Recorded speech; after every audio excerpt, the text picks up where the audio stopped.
नमस्कार, मैं सौरभ अस्थाना। आज मुलाकात कर रहा हूँ इंजीनियर, एस्ट्रोलॉजर, आर्किटेक्ट विकास खन्ना जी से। तो कैसी रही जर्नी आपकी, कैसा क्या रहा अनुभव? एक 50 साल से ऊपर जीवन का जो चक्र है, कहाँ से कहाँ हुआ, इसके बारे में करियर मूवमेंट्स कैसे हुए, विकास जी से पूछते हैं। नमस्कार विकास जी। नमस्कार सौरभ जी।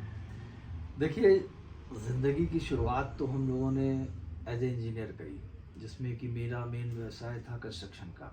अच्छा, मकान का निर्माण करना, बनाना वगैरह। मगर बचपन से एस्ट्रोलॉजी के प्रति रुझान बहुत रहा। किताबें पढ़ते रहे और जब भी खाली समय में कोई कहानी किताब कभी नहीं पढ़ी, सिर्फ एस्ट्रोलॉजी या कोई गूढ़ विषय का ज्ञान करने की एक चाहत बनी रही। तो इसी दौरान धीरे धीरे एक मौका ऐसा आया कि विधिवत एस्ट्रोलॉजी सीखने का मौका मिला। तो हम लोगों ने 3 साल का पूरा इसका कोर्स किया और ये जिज्ञासा जो थी वो एक प्रोफेशन की तरफ मोड़ लेने लगी। ये कब की बात होगी? जैसे मैं याद करूं कि शुरुआती दौर में तो आपका जो प्रोफेशन था वो इंजीनियरिंग था, कंस्ट्रक्शन था, डिजाइनिंग था। जी जी। उसके साथ साथ क्या आप ये वक्त निकाल पाए इन चीज़ों के बारे हाँ, में? देखिए, जब शौक होता है ना, जैसे ऑफ टाइम मिला तो लोग खेलने चले जाते हैं, कोई म्यूजिक बजाने लगता है, कोई गाना गाने लगता है। तो बस वैसे ही हमारा एक शौक है, जब भी आप हुए ट्रेन में चल रहे हैं तो किताब को एस्ट्रोलॉजी की ले ली, पढ़ना शुरू किया।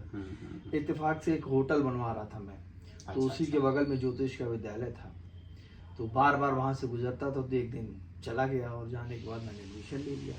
तो जब शाम को काम खत्म होता था, वो रात की क्लास होती थी, तो उसको करके आता था। ये प्रयागराज की बात है? ये प्रयागराज की थी। अच्छा, ये प्रयागराज की बात है। किस सन की बात होगी लगभग? ये बात है लगभग 97 की आसपास। अच्छा अच्छा अच्छा, बहुत पुरानी बात होगी। हाँ। और फिर क्या है कि वो रुझान और शौक जो था हमारा, वो प्रोफेशनलिज्म की तरफ चलने लग गया। तो अब यहाँ पे बात आ गई थी कि चूंकि शौक के लिए किया था, कोई कुंडली देखना हमारा प्रोफेशन नहीं था उस समय, तो क्या किया जाए। तो इसी खोज में हमने देखा कि वास्तु का बहुत क्रेज बना लोगों के बीच में। तो हमने वास्तु को स्टडी करना शुरू किया, जो कि आपके एक प्रोफेशन में हाँ, इंजीनियरिंग और से आर्किटेक्चरल से हाँ, रिलेटेड था। था। तो अब वो जो रिलेशन वास्तु का मिला, वो बड़ा ऊपरी था। हर आदमी 4 किताब में बस वही बातें लिखी रहती थी कि नॉर्थ ईस्ट में आपका पूजा घर हो और साउथ खराब होता है और वेस्ट में ऐसा रखिए। बिल्कुल। तो जनरल बात थी और बड़ी कंट्राडिक्टरी थी इन अर्थों में कि हमने बहुत से ऐसे साउथ वाले देखे जो बहुत अच्छे पैसे वाले थे और नॉर्थ वालों के पास कोई पैसा नहीं था। यह एक फ्लैट का कंस्ट्रक्शन आप जब देखते हैं तो सभी का आप एक जैसा बनाते हैं, सबका नॉर्थ ईस्ट में पूजा घर होता है, सबका अग्निकोण में किचन होता है, मगर जीवन एक ऐसा नहीं गुजरता। तो यदि मैं आपकी बातों से अंदाज लगा पाया, तो आपका कहने का मतलब है वास्तुशास्त्र और आर्किटेक्चर एक दूसरे पे फुल्ली डिपेंडेंट हैं। हाँ। और पूरी जानकारी होने के बाद ही आदमी को इस दिशा में आगे बढ़ना चाहिए।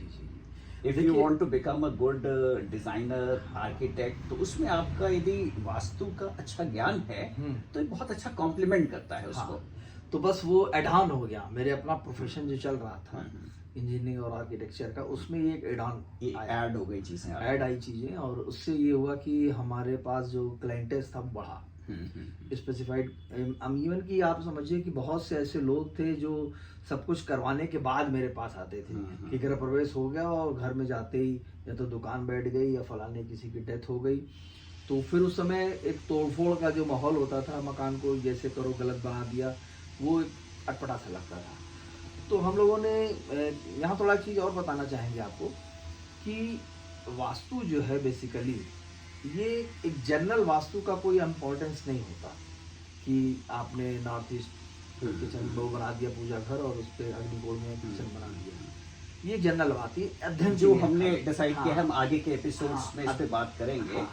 तो अभी तक यदि मेरी जानकारी के हिसाब से भी मैं सही समझाऊं तो मकान की, दुकान की, किसी भी प्रतिष्ठान की जो डिज़ाइनिंग है, जो उसका निर्माण है, उसके बेसिक डिज़ाइन में यदि हम इस विधा को, इस ज्ञान को साथ में लेके चले तो उसका रिजल्ट, उसके रहने वाले, उसको यूज़ करने वालों के जीवन में उसका क्या प्रभाव पड़ रहा है, इससे काफ़ी बहुत कुछ चेंज होता है। बहुत कुछ चेंज होता अगर आप एक दुकान खरीद रहे हैं या खोल रहे हैं, नई बना रहे हैं और अब वो आपके वास्तु से मैच नहीं कर रही है, तो वो आप कभी सर्वाइव नहीं हो पाएगी। करेक्ट। देखिए यहाँ कोई भी चीज़ ना अच्छी होती है ना बुरी होती है। हर बिजनेस में आदमी पैसा कमा सकता है, करेक्ट। बट आपको जो बिजनेस सूट करेगा आप सिर्फ उसी में पैसा कमा पाएंगे। बिल्कुल। तो जैसा कि हमने आगे के एपिसोड्स में डिसाइड किया है कि आचार्य विकास खन्ना जी से हम बात करेंगे।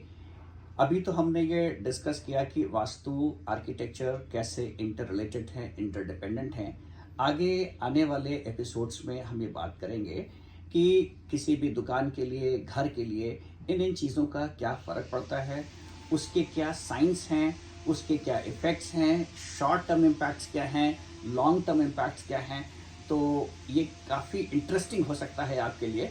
तो ज़रूर आप हमारे चैनल पर जुड़िए और इसके बारे में हम विस्तृत जानकारी एक एक करके आपको हर एपिसोड में देते रहेंगे। तब तक के लिए धन्यवाद। Thank you very much. धन्यवाद। काटिए बाबू, नहीं कर रहा है वो ऑटो ऑन में चला गया। पुलिस से काटो, कटिंग करनी पड़ेगी।